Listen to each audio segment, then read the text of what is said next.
ایک بھائی نے بڑا اہم سوال کیا، بہت ہی اچھا سوال کیا ہے اور اس طرف کسی کا دھیان بھی نہیں ہے۔ میں نے بھی بہت سی جگہ دیکھا کوئی اس طرف غور و فکر نہیں کرتا۔ اب ان کا سوال کیا تھا یہ آپ سن لیں۔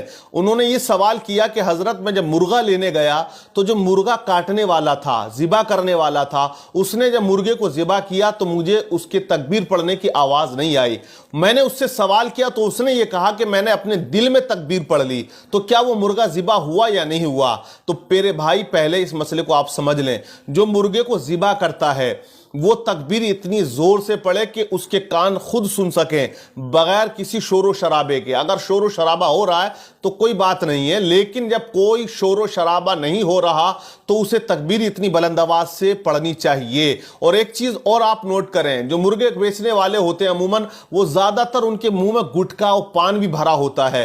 تو آپ جب مرغا لینے جائیں اور جب وہ ذبح کیا کرے تو اس سے آپ کہیں کہ کلی آپ کر لیں اور بلند آواز سے تکبیر پڑھیں، بسم اللہ اللہ اکبر۔ اگر کوئی مرغے کو ذبح کرتے ہوئے بسم اللہ اللہ اکبر تکبیر نہیں پڑھتا ہے اور وہ یوں ہی چھری چلا دیتا ہے تو یہ یاد رکھ لیں کہ وہ مرغا ذبح نہیں ہوگا، وہ حلال نہیں کہلائے گا، وہ حرام ہو جائے گا، اس کا کھانا بھی حرام ہوگا۔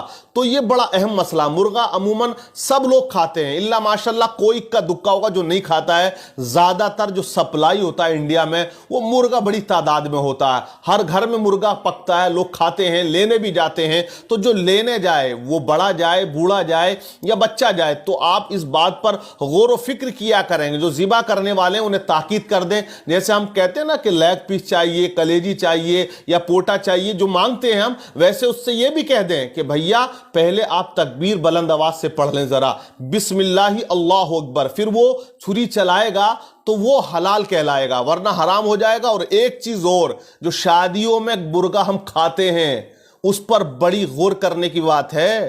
آج جب مرغا کٹنا نا 10 کنٹل 5 کنٹل، تو جو ذبح کرنے والے ہوتے ہیں، مجھے بتایا گیا کہ حضرت ہم نے دیکھا کہ شادی کا مرغا کٹ رہا تھا اور وہ یوں ہی بس حلال کرتے جا رہے تھے، حلال کرتے جا رہے تھے اور باتیں کرتے جا رہے تھے اور اسی طرح وہ دیے جا رہے تھے۔ تو جو میرے بھائی شادیوں پر مرغا کٹاتے ہیں اپنے گھر کے لیے، شادی میں دیتے ہیں بارات کو، مہمانوں کو، تو یار اتنا کام ضرور کیا کریں۔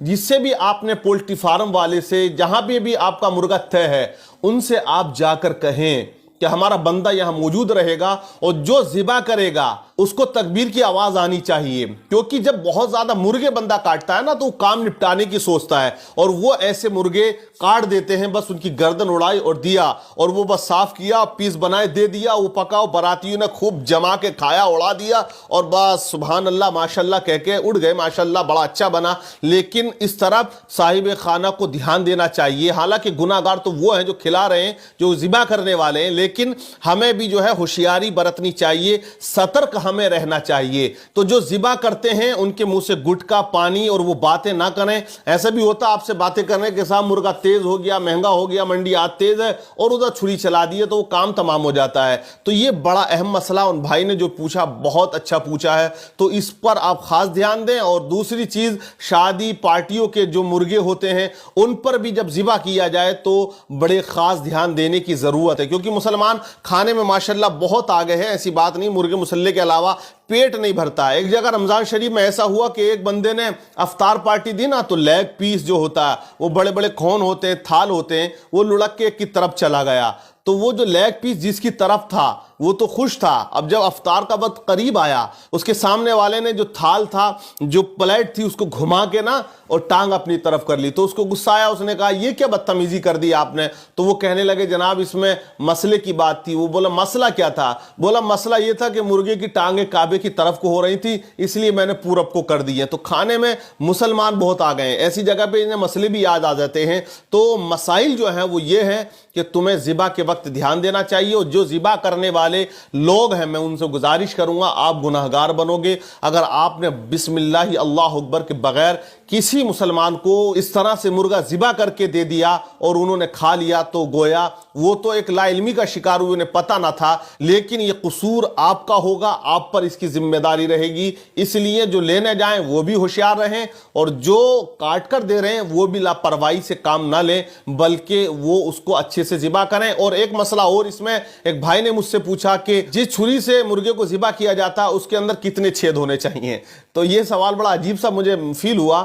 حالانکہ جس مرغے کو ہم ذبح کرتے ہیں جس چھری سے بھی جس اوزار سے بھی تو اس میں چھیدوں کا کوئی مسئلہ نہیں ہے, 2 ہو 4 ہو 5 ہو ایک بھی نہ ہو, مگر وہ جو جس سے ہم ذبح کر رہے ہیں وہ اوزار ایسا ہو کہ تیز ہونا چاہیے کہ وہ فوراً اس سے ذبح ہو جائے, تکلیف نہ ہو, زیادہ پریشانی نہ ہو, دقت نہ ہو, زیادہ زور نہ لگانا پڑے.